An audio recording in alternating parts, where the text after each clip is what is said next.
দর্শক স্বাগত ৩ মিনিটের খবরে। গণমাধ্যম সংস্কার কমিশনের প্রস্তাবগুলোর মধ্যে যেগুলো এখনই বাস্তবায়নযোগ্য সেগুলো অন্তর্বর্তী সরকার অতি দ্রুত কার্যকরের উদ্যোগ নেবে বলে জানিয়েছেন প্রধান উপদেষ্টা ডক্টর মোহাম্মদ ইউনূস। শনিবার রাষ্ট্রীয় অতিথি ভবন যমুনায় গণমাধ্যম সংস্কার কমিশনের প্রতিবেদন হস্তান্তরের পর প্রধান উপদেষ্টা কথা বলেন। পরে সংবাদ সম্মেলনে গণমাধ্যম সংস্কার কমিশনের প্রধান কামাল আহমেদ বলেন, ২০টি সুপারিশ দিয়েছেন তারা এবং ১২০ দিনের মধ্যে কাজ শেষ করেছে এই কমিশন। গণমাধ্যমে কালো টাকা ঢুকেছে, মালিকানার কারণেই গণমাধ্যমে জবাবদিহিতা নেই। গণমাধ্যম শিল্পের সংকটের পেছনে মালিকদের ভূমিকায় বড় বলে জানান তিনি। বড় গণমাধ্যমকে পাবলিক কোম্পানি ও বাংলাদেশ বেতার টেলিভিশনে স্বায়ত্তশাসনের প্রস্তাব করেছে কমিশন।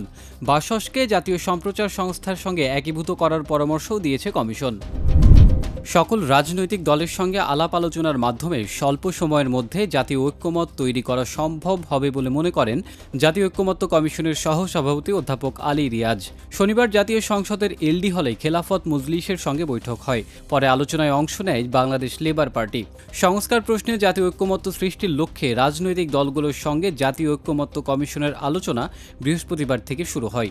বৈঠক শেষে খেলাফত মজলিসের মহাসচিব ড আহমদ আব্দুল কাদের জানান, জাতীয় ঐক্যমত্য কমিশনের ১৬৬টি প্রস্তাবের মধ্যে ১৪০টিতে তারা একমত হয়েছেন, ১০টিতে মতৈক্য হয়নি আর ১৫টিতে আংশিকভাবে সম্মত হয়েছে। এদিকে বাংলাদেশ লেবার পার্টির চেয়ারম্যান মুস্তাফিজুর রহমান ইরান জানান, তারা ১৪৭টি সুপারিশে একমত হয়েছেন, ৭টিতে মতপার্থক্য রয়েছে এবং ১২টিতে আংশিকভাবে সম্মত হয়েছেন।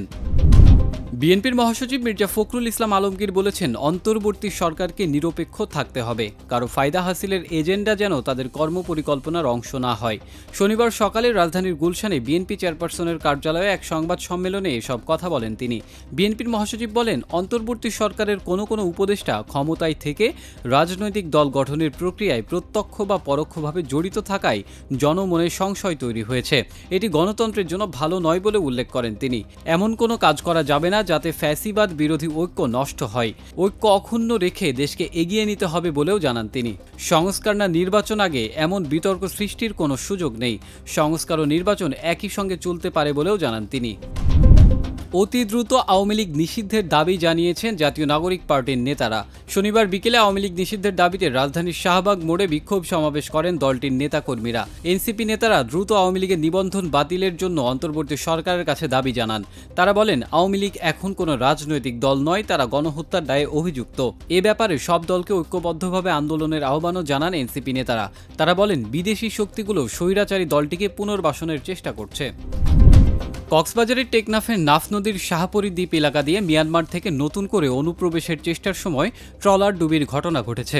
এ ঘটনায় ২৫ জন রোহিঙ্গাকে জীবিত উদ্ধার করেছে বিজিবি, তবে এখনও নিখোঁজ আছেন অনেকেই। শুক্রবার মধ্যরাতে টেকনাফের শাহপরীর দ্বীপ পশ্চিমপাড়া ঘাটের কাছে রোহিঙ্গা বোঝাই একটি ট্রলার অবৈধভাবে নৌপথে বাংলাদেশে অনুপ্রবেশের সময় তলা ফেটে যায়। এ খবর পেয়ে সৈকতের পাশে কর্তব্যরত বিজিবি সদস্যরা স্থানীয় জেলেদের নিয়ে তাদের উদ্ধারে এগিয়ে যান। বিজিবি জানায় ২৫ জন রোহিঙ্গাকে জীবিত উদ্ধার করা গেছে, তবে উদ্ধার কাজ চলার সময় একজন বিজিবি সদস্য সমুদ্রে নিখোঁজ হন। পরবর্তীতে ডুবে যাওয়া ট্রলারটিও উদ্ধার করা হয়। এতক্ষণ সঙ্গে থাকার জন্য ধন্যবাদ।